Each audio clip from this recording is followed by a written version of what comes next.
हरे कृष्ण राधे राधे। जय परमाराध्य श्री गुरुपाद पद्म की जय। जय श्रीमान महाप्रभु नित्यानंद प्रभु अद्वैत आचार्य प्रभु जगन्नाथ बलदेव सुभद्रा देवी राधा बनमाली जीव की जय। सुप्रिय भक्तबृंद दर्शक बंधु, आजकेर आलोचनार प्रारम्भे सर्वाग्रे आमी आमार नित्य जीवनदाता दिव्य ज्ञान प्रदाता भगवद अभिन्न प्रकाश विग्रह कृष्ण कृपार मूर्ति विग्रह प्रजागत महाजन परमाराध्य श्री श्री गुरुपाद पद्म जगतगुरु ओम विष्णुपाद परमहंस श्री श्रीमद भक्ति विजय श्रीधर गोस्वामी ठाकुरेर श्रीचरण कमले पुनः पुनः असंख्य साष्टांग दंडवत प्रणति निवेदन करी एवं तत्परे सकल साधु सन्त गुरु वैष्णव श्रीपाद पद्मे प्रणति ज्ञापन करे आपनादेर सकलकेई आमी आमार आंतरिक प्रीति शुभेच्छा एवं पूज्य पाद पद्मे सश्रद्ध प्रणति जानिए सकलेर शुभेच्छा शुभाशीर्बाद प्रार्थी हये आजकेर आलोचना शुरू करछि। आज के আমরা আলোচনা করব একাদশী সম্বন্ধে। আসন্ন একাদশী, এই একাদশী কবে এবং কিভাবে আমরা পালন করব সেই সম্বন্ধে আমরা কিছু কথা জেনে নেব। যে কথা বলছিলাম একাদশী, এবারে একাদশীটি হচ্ছে অ্যাকচুয়াল 25শে পৌষ 10ই জানুয়ারি শুক্রবার, কিন্তু আমরা একাদশী ব্রতটা পালন করব পরের দিন অর্থাৎ শনিবার। কেন না, এই দিন মহা দ্বাদশী পড়েছে। যদি একাদশীর পরের দিনে কোনো বিশেষ মহা দ্বাদশী থাকে তাহলে আমরা পূর্ব দিন একাদশী ব্রত পালন না করে পরের দিন মহা দ্বাদশী ব্রত পালন করব। ঠিক একাদশী যেমনভাবে পালন করি সেইভাবেই একাদশী ব্রতটা পালন হবে পরের দিনে অর্থাৎ মহা দ্বাদশীতে। এই মহা দ্বাদশীর নাম হলো জয়ন্তী মহা দ্বাদশী ব্রত। জয়ন্তী মহা দ্বাদশী ব্রত আমরা পালন করব এবং পরের দিন এই ব্রতের পারণের সময় হচ্ছে 9:59 মধ্যে, পূর্বাহ্ন 9:59 অর্থাৎ সকাল 9:59 মধ্যে এই ব্রতের পারণ। পারণটা হচ্ছে রবিবার দিন 12ই জানুয়ারি 27শে পৌষ। তাহলে শুক্রবারে একাদশী হলেও পরের দিন অর্থাৎ শনিবার দিন এই একাদশী ব্রত পালন করতে হবে। কেন না, যেহেতু মহা দ্বাদশী পড়েছে। আসলে শনিবার দিন হচ্ছে মহা দ্বাদশী ব্রত।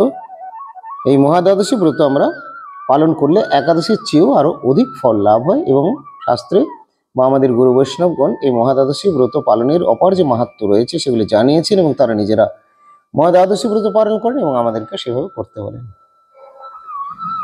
এই ভেতর থেকে যাক এখন আমাদের মঠেরই আশ্রমেরই পোষা বিড়ালটি বেরিয়ে গেল।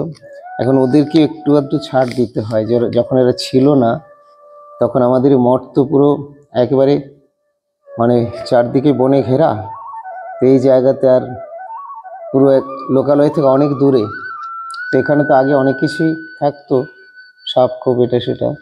তো পরে ইঁদুর কিন্তু আর শেষ করা যেত না, আর ইঁদুর এত ঠাকুরের ড্রেস এই সমস্ত কেটে দিত, জিনিস নষ্ট করতে, যে কোনোভাবে আমরাও পেরে উঠতাম না।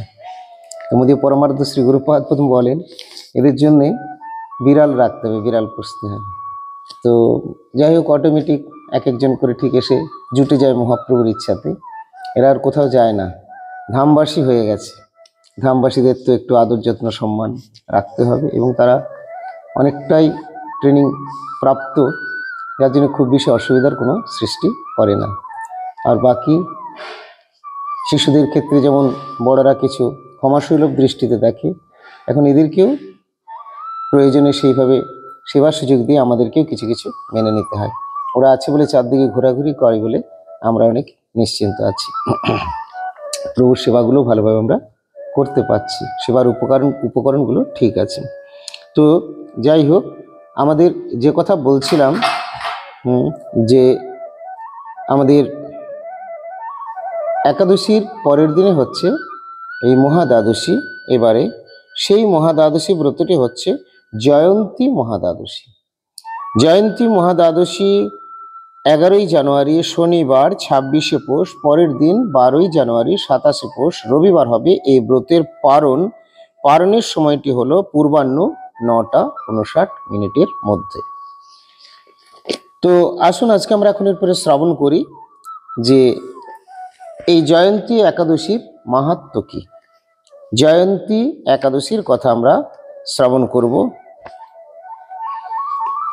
বলছেন যে শুক্লপক্ষের দ্বাদশী তিথিতে রোহিণী নক্ষত্র যুক্ত হলে উক্ত দ্বাদশী জয়ন্তী নামে সংগীতা হয়। এতগুলো আমাদের সবার পক্ষে মনে রাখা, বোঝা, হিসেব করা, ক্যালকুলেশন করা সম্ভব নয়। তাই সর্বসাধারণের জন্য এগুলো খুব বেশি আবশ্যক নয়, তবে জেনে রাখা, এবং সবাই যে একই রকম হবে বুঝবে না তাও নয়, তার জন্যে বলা হয়, বোঝানো হয়, যারা যেভাবে গ্রহণ করার করেন। কিন্তু যারা এত কিছু বুঝতে পারেন না বা কিছু, তারা যদি এই দিন একাদশীটা পালন করে তাতেও হয়। তবু আমাদের শুনতে হবে, শুনলে ভালো, শুনিলেই হয় হিত। শুনতে শুনতে হৃদয়ঙ্গম হয়ে যায় ভেতরে, সেটা অবরুদ্ধ হয়। তো যাই হোক, এখানে বলছেন যে শুক্লপক্ষে দ্বাদশী তিথিতে রোহিণী নক্ষত্রে যুক্ত হলে উক্ত দ্বাদশী জয়ন্তী নামে সংগীতা হয়। এতৎ প্রসঙ্গে শ্রী ব্রহ্মপুরাণে উক্ত হয়েছে যে নিখিল পাপহরা ওই তিথিতে ভক্তিপূর্বক শ্রী হরিপূজন সহকারে ব্রত উপবাস করলে সপ্ত জন্ম সঞ্চিত সকল পাপ বিদূরিত হয়। এই তিথিতে ব্রত উপবাস করলে সমস্ত পাপ দূর হয়ে যায়। সর্বপুণ্য ফলপ্রদ এই জয়ন্তী বাসর কারো জীবদ্দশায় অনুষ্ঠিত না হলে তার অতীত সকল আয়ুষ্কাল ব্যর্থতায় পর্যবসিত হয়। অর্থাৎ এর মাহাত্ম্য এরকমভাবে বর্ণন করেছেন যে করলে তো, পালন করলে খুবই ভালো, আর পালিত না হলে তার জীবন বৃথা যায়। শাস্ত্র এই কথাগুলি বলেছেন। দেখুন, এর মানে এটা ভাববেন না যে যারা পাঠ করছেন বা শোনাচ্ছেন বা যারা হরিকথা বলছেন সেই সমস্ত সাধু সন্ত গুরু বৈষ্ণবগণ এগুলো আমাদেরকে ভয় পাওয়ানোর জন্য বলছেন বা শাস্ত্রে ভয় পাইয়ে কথা বলা হয়েছে, না, এরকম নয়। এটা করলে মঙ্গল হয়। যে জানে না তাকে বলে দেওয়া হয়, দেখো এটা গরম আছে, এটা হাত দিও না, হাত দিলেই মুশকিল আছে। তো ঠিক সেই রকম ভাবে হয়তো আগুনটা দেখা যাচ্ছে না কিন্তু গরম হয়ে আছে, সেরকম আমরা এই জিনিসগুলো সব বুঝতে পারি না, কিন্তু সাধু শাস্ত্র আমাদের সতর্ক করে দেন এবং এগুলো পালন করলে মঙ্গল হয় সেটাও আমাদের বুঝিয়ে দেন। এই জন্যই রয়েছে। না হলে আপনি একাদশী করলেন আর না করলেন, তাতে কার কি এসে যায়, কিন্তু আপনার নিজের কল্যাণ। বলেন তাহলে সাধু সন্ত এনারা তো বোঝান কেন, এত দায় পড়েছে কেন? দায়টা কেন পড়েছে? ঠিক যেমন একটা অবোধ শিশুকে পিতামাতা লালন পালন করে, কত কিছু তার দুষ্টুমি, ভুল ভ্রান্তি, এদিক সেদিক, সেগুলো দেখেও কিছুই মনে করে না, সব সাদরে গায়ে মেখে নেয় এবং আবার সস্নেহে তাদেরকে বড় করে তোলে, তাদেরকে স্কুলে পাঠায়, তার ভবিষ্যৎ চিন্তা করে। এই জগতের পিতামাতা বড়দেরই যখন এত দায়িত্ব কর্তব্য, তখন নিত্যপিতা নিত্যপ্রভুর কত বড় দায়িত্ব থাকবে। তাই এই দায়িত্বটা আমাদের আসল পিতা যিনি, তাঁর, অর্থাৎ গোবিন্দের, কৃষ্ণের। আর তিনি কলিকালে এই মহাপ্রভু, যেখানে আমাদের রয়েছেন মধ্যেখানে মহাপ্রভু, আর আমার দিকে যিনি আছেন ইনি হচ্ছেন নিতাই চাঁদ নিত্যানন্দ প্রভু, আর মহাপ্রভুর ওই পাশে যিনি আছেন তিনি হলেন শ্রী অদ্বৈত আচার্য। সীতানাথ বলা হয়, গৌরানা ঠাকুর, যিনি মহাপ্রভুকে ডেকে ডেকে নিয়ে এসেছিলেন, তুমি এসো প্রভু, তুমি এসো প্রভু। আরাধনা করেছিলেন কি দিয়ে? জল তুলসী দিয়ে। সুতরাং বিশেষ যদি কারো কিছু নাও থাকে, কেউ যদি পুষ্পান্ন, পোলাও, ফ্রাইড রাইস আরও কিছু করতে নাও পাচ্ছেন, রাবড়ি পোলাও দিতে না পাচ্ছেন, কারো বাড়িতে যদি ঘিও না আছে, এরকমই যদি কারোর অবস্থা থেকে থাকে, তাহলেই চিন্তার কিছু নেই। ভগবানকে শুধু পত্রং পুষ্পং ফলং তয়ং, খুব খুব সামান্য কিছু দিলেও তিনি কিন্তু প্রসন্ন হয়ে যান। আপনারা শুনে থাকবেন সনাতন গোস্বামী প্রভুর পোড়া রুটি পুড়ে গেছে, ভালো করে সেঁকা হয়নি, পোড়া রুটি বা চাপাটি যার মধ্যে লবণ নেই, ঘি তো দূরের কথা, সেটাও গ্রহণ করেছিলেন। আর আমরা অনেকেই হয়তো ভাববেন, এত থালাতে করে, এত সুন্দর সুন্দর দামি থালায়, দামি বাসনে দিচ্ছি, সোনার পাত্রে দিচ্ছি, সোনার মুকুট বা মন্দিরে চূড়া করে দিচ্ছি, তাও ভগবান আমাকে ধরা দেবেন না, আমার কাছে আসবেন না, কথা বলবেন না? বলবেন না। ভগবান ভক্তিতেই বশীভূত হন।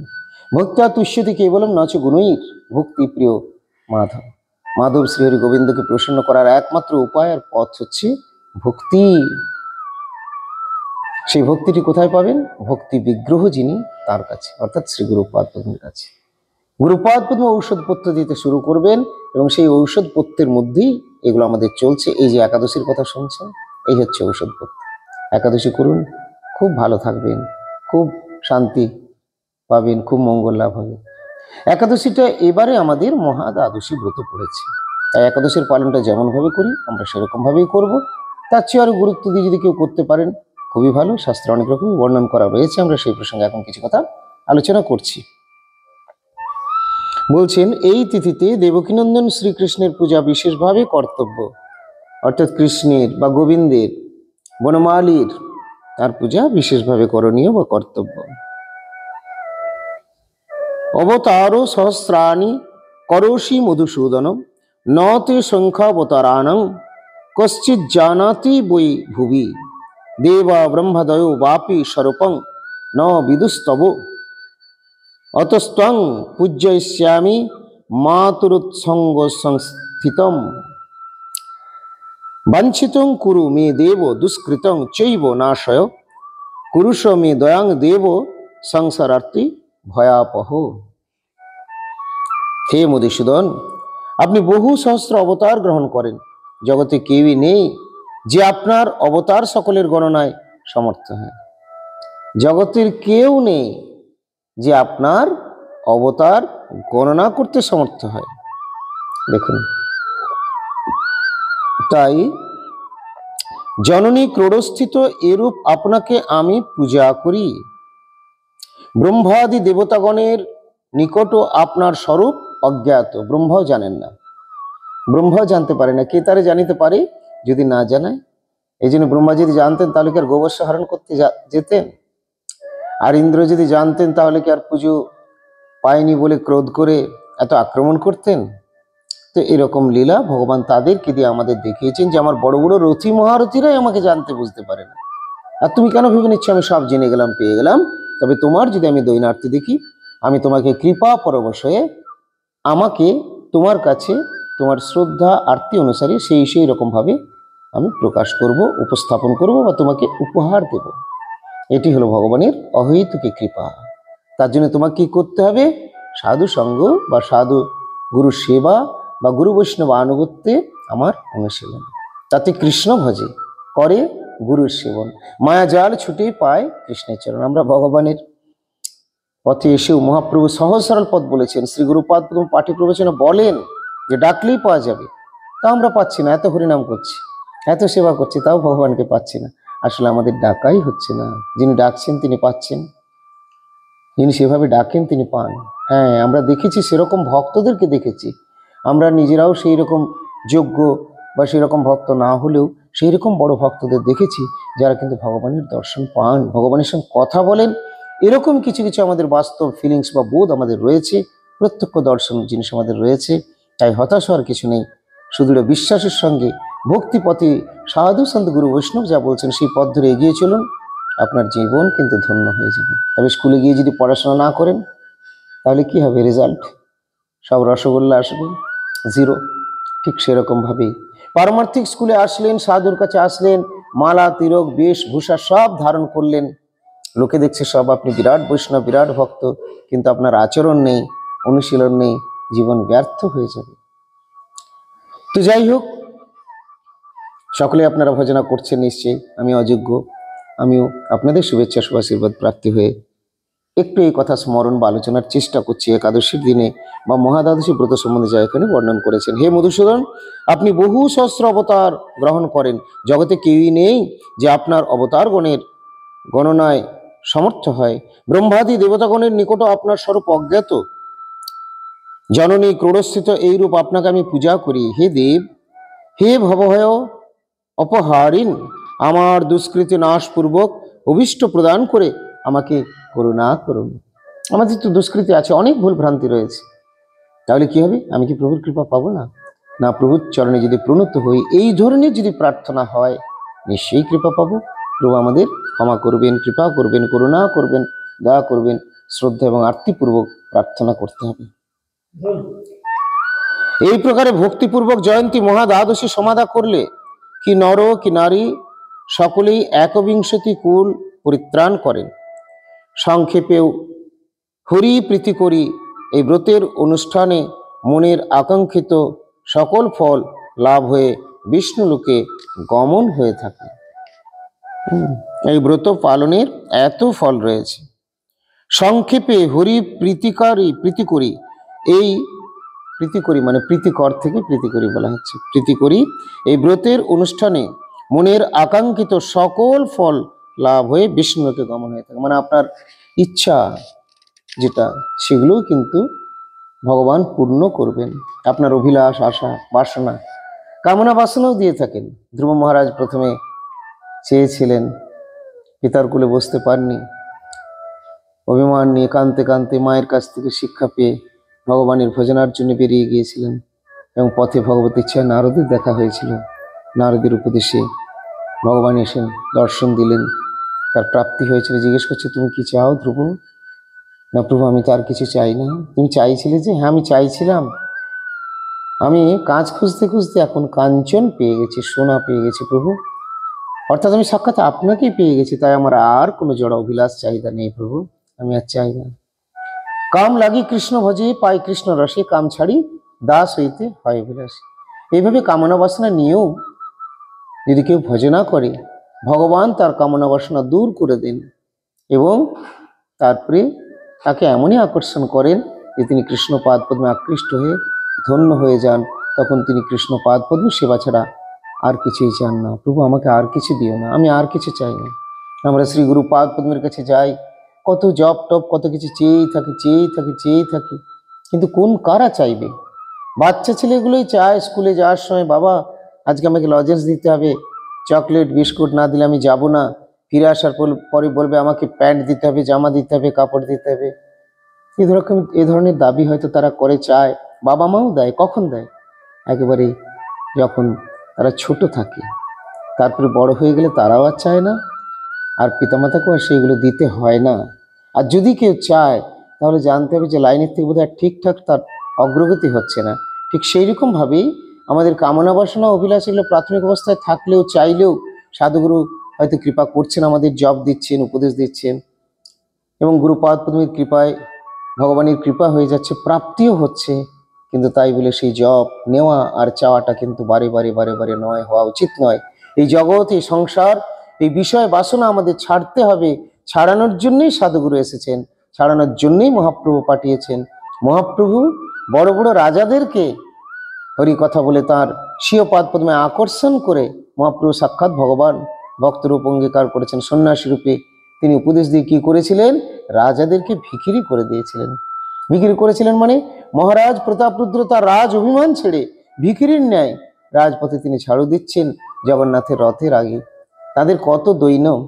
আর বর্তমান দিনে ঠিক তার বিপরীত হয়ে যাচ্ছে। হয়তো যদি আমরা পূর্বে কেউ খুবই অযোগ্যও ছিলাম বা আমাদের, কিন্তু আমরা পরবর্তী সময়ে এসে আমরা খুব বিলাসিতাভাবে জীবনযাপন করতে চাই। এতে আমাদের ভক্তির উন্নতি হবে না। ভক্তির উন্নতি লাভ করতে হলে আমাদের মহাজন মহাপুরুষদের জীবনী শ্রবণ করতে হবে। রঘুনাথ দাস গোস্বামী প্রভু, তিনি ওই মহাপ্রভুর জগন্নাথ দেবের প্রসাদ নালা দিয়ে বয়ে যাচ্ছে, সেগুলি তুলে ধৌত করে তিনি গ্রহণ করতেন, একটু লবণ দিয়ে, একটু লঙ্কা দিয়ে, এইভাবে। কিন্তু বলবেন এখন মঠ মন্দিরে সাধুগুরু দিচ্ছেন, না দিলে বেশি লোকজন থাকবে না। প্রভুপাদের উপদেশ রয়েছে, মঠে যদি বেশি লোকজন না থাকছে তাহলে ভালো অন্ন দাও, ঘৃত অন্ন দাও, ঘি দিয়ে ভালো ভালো খাবার দাও, দামি দামি প্রসাদ, দামি দামি। ওদের কি করবে? মঠ মন্দির প্রতিষ্ঠানকে তো ঠিক রাখতে হবে, তাহলে তাই দাও। সাধুগুরুও তাই করছেন, উপায় তার নেই। এগুলো না দিলে কেউ আসবে না, কেউ থাকবে না। এখন ঐকান্তিক ভাবে, আগে ভজনাটা ছিল ভক্তি, ভগবানের জন্য বনে যাওয়া। এখন আমাদের মঠে এসে সেবকরা কি বলছে? আমার এটা নেই, এটা নেই, আমি তো মাথার কাছে এই বালিশটা পেয়েছি, আমার আরো দামি বালিশ চাই, এই পোশাকটা পেয়েছি, এই ছিট আমি গায়ে দিই না। আমার কাছে দু একজন সেবক এসেছে, কখনো কোনো ধুতি হয়তো দিয়েছি, গুরু পাদ পদ্মের জন তারা, না এরকম ধুতি আমি পরি না, সাবান দিয়েছি, রিফিউজ, এই সাবান আমি মাখি না। আমি অবশ্য গুরু পাদ পদ্মের কৃপায় যা পাই আমি প্রেমানন্দী সেটাই গ্রহণ করে নিই। আর আপনারা আশীর্বাদ করবেন, এই বিচার, এই মেন্টালিটি যেন আমার যুগ যুগ ধরে থাকে, আমি প্রভুর দাসাভিমানে যেন প্রতিষ্ঠিত হয়ে জীবন ধন্য করতে পারি। আজকের আলোচনায় বিরতি দিচ্ছি। আজকে আমরা শ্রবণ করলাম জয়ন্তী মহাদ্বাদশী ব্রত কথা। জয়ন্তী মহাদ্বাদশী ব্রতটি পালন হবে সামনের শনিবার দিন। রবিবার দিনে হচ্ছে এই ব্রতের পারণ 9:49 মধ্যে। তো ভালো থাকুন সকলে, দেখা হবে আবার পরবর্তী পোস্টে। যারা এখন আমাদের চ্যানেলটি সাবস্ক্রাইব করেননি তাদের বলবো চ্যানেলটি সাবস্ক্রাইব করে আমাদের সঙ্গে থাকুন আর নিয়মিত দেখতে থাকুন আমাদের পারমার্থিক প্রসঙ্গগুলি, অনুষ্ঠানগুলি। আচ্ছা, আমি দুঃখিত, 9:49 বলেছিলাম, তা নয়, পূর্বাহ্ন 9:59 মধ্যে। ব্রতের পারণ রবিবার দিন, 12ই জানুয়ারি 27 কোষ। হরে কৃষ্ণ, হরি বল, রাধে রাধে। জয় শ্রী গুরুপাদ পদ্ম কি জয়, গৌর নিতাই অদ্বৈত আচার্য প্রভু কি জয়, জগন্নাথ বলদেব সুভদ্রা দেবী কি জয়, রাধা বনমালী জিউ কি জয়, নিতাই গৌর প্রেমানন্দে হরি হরি বল।